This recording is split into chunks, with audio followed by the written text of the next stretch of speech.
ललिता की शादी 2 साल पहले हुई थी। वह बहुत समझदार व परिपक्व विचारों की लड़की थी। उसका पति राजेश दिल्ली में एक कंपनी में काम करता था। कम सैलरी होने के चलते राजेश ललिता को अपने साथ दिल्ली नहीं ले गया था।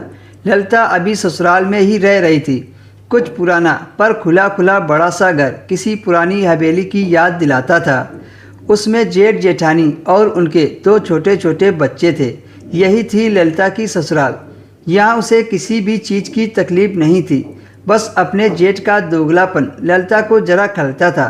सबके सामने प्यार से बेटा बेटा कहने वाले जेठ जी जरा सी ओट मिलते ही उसके सामने कुछ अधिक ही खुलने का प्रयास करने लगते, जिससे वो बड़ी ही असहज महसूस करती थी। इसलिए वह जेठ जी से आवश्यक दूरी बनाकर रखती थी। होली आने वाली थी। जेठानी और बच्चों के साथ मस्ती खुशियाँ बिखेरती ललिता जेठ जी के सामने आते ही एकदम सावधान हो जाती थी। उसे होली पर राजेश के आने का बेसब्री से इंतजार था। पिछले साल होली में वह अपने मायके में थी, इसलिए राजेश के साथ यह पहली होली थी। होली के 2 दिन पहले राजेश के आ जाने से उसकी खुशी 2 गुनी बढ़ गई थी। होली वाले दिन बच्चों की शरारत शुरू हो गई।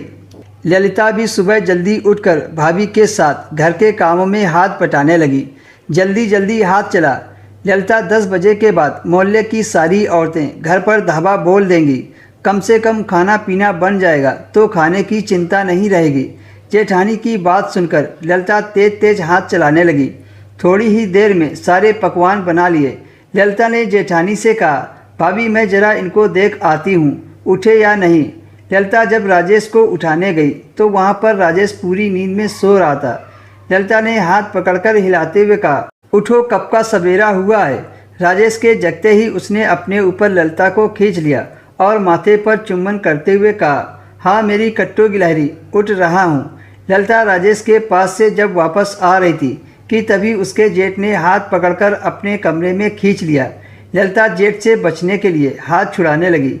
जेठ ने उसका हाथ तो नहीं छोड़ा बल्कि उसे अपने सीने से लगा लिया। ललिता ने कहा, क्या कर रहे हैं जेठ जी, मैं आपकी बहू हूँ, छोटी बहन समान। कहकर उसने जोर से झटके से हाथ छुड़ाया और बचकर बाहर भागने लगी। तभी जेठ ने फिर से उसे पकड़ लिया और बेड पर गिरा दिया। ललिता के बार बार मना करने के बावजूद उसके जेठ ने उसे नहीं छोड़ा और अगले ही पल उसने ललिता को अपना शिकार बना लिया।